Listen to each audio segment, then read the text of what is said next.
without saying anything, came back and boom, there it was. Yeah. Yeah, that's how it goes. She, not to toot my own horn, but when I came back, she was still smoking that cigarette. Yeah. You know what I mean? Yeah. Face lit from the cherry of a cigarette, standing outside, all in love, talking in the fog.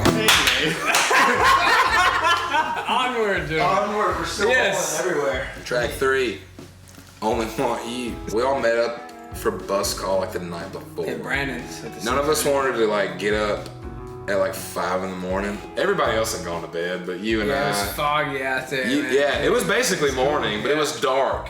I think you and I were standing outside of a truck, and she was inside of it, and she was holding it out like this, and you just lit it for her. And in that moment, the whole first verse came to me, and so I just instantly turned around from you both, went, jotted it down, tried to play, okay, and then I brought it to you, and I go, so is this what you mean? And I just fucking play this like first half of a verse or whatever. I'd be lying if I said I haven't edited that song. We've edited that song just with composure alone. Yeah. But I've edited the words of that song a bunch. But that first verse that I showed you guys, I have never changed. Every time I sing that first line, I'm standing beside your old truck. You left without saying anything, came back and boom, there it was. Yeah. Yeah, that's how it goes. She, not to toot my own horn, but when I came back, she was still smoking that cigarette. Yeah. You know what I mean? Yeah. She also had a lot to say. Well, in between puffs. Well, I mean, that's what she did it 3 times. And I only want you.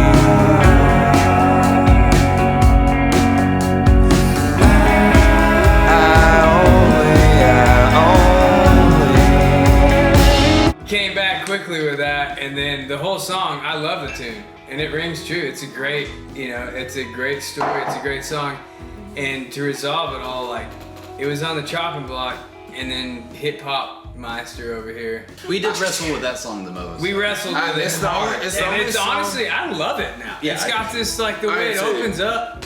It's all relative to how we feel today and the Yeah. journeys that got us here, and I can't regret on any of that. And that's If what we got out of that was that song, I love the song. It's great. the only song that, because we couldn't tour on them, I was just like, here's the songs. You know what I mean? Here's the cohesive idea. And so when we went in like the second or third time for pre-pro, I remember you saying, do we have to do this song? And I was like, no, we have these other songs. Like, there's other shit we could like replace it with.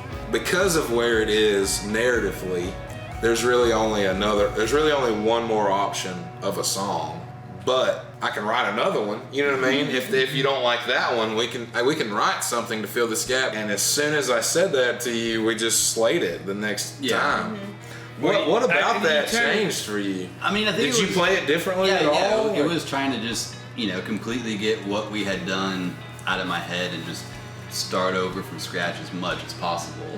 Once I realized there wasn't any pressure that song had to be on there, that's when I felt free to make a decision like that. Like, well, let's just. I feel like Garrett asked you at one point, and he said, "Well, what's the groove?" Or so, like, how would you play the song? And then I feel like maybe when that pressure lifted off, like, well, this doesn't have to be on that, whatever it was. But I remember specifically, like, you just kicking out that kind of groove. Yeah. And then, of course, we grew up from there. But it could have been 100 other times that we've been in there just creating or just jamming. But I kind of feel like you looked at Taylor and said, dude, Just do it. Throw me a hip hop groove that you've been studying. I mean, which is basically. Because Taylor goes, you study a lot of different grooves and Well, yeah, but also at that artists. point, the only thing that had to stay the same was literally the words. Once you found the groove that you found for the song that we ended up keeping, I feel like you and I connected on this like Death Cab for Cutie thing.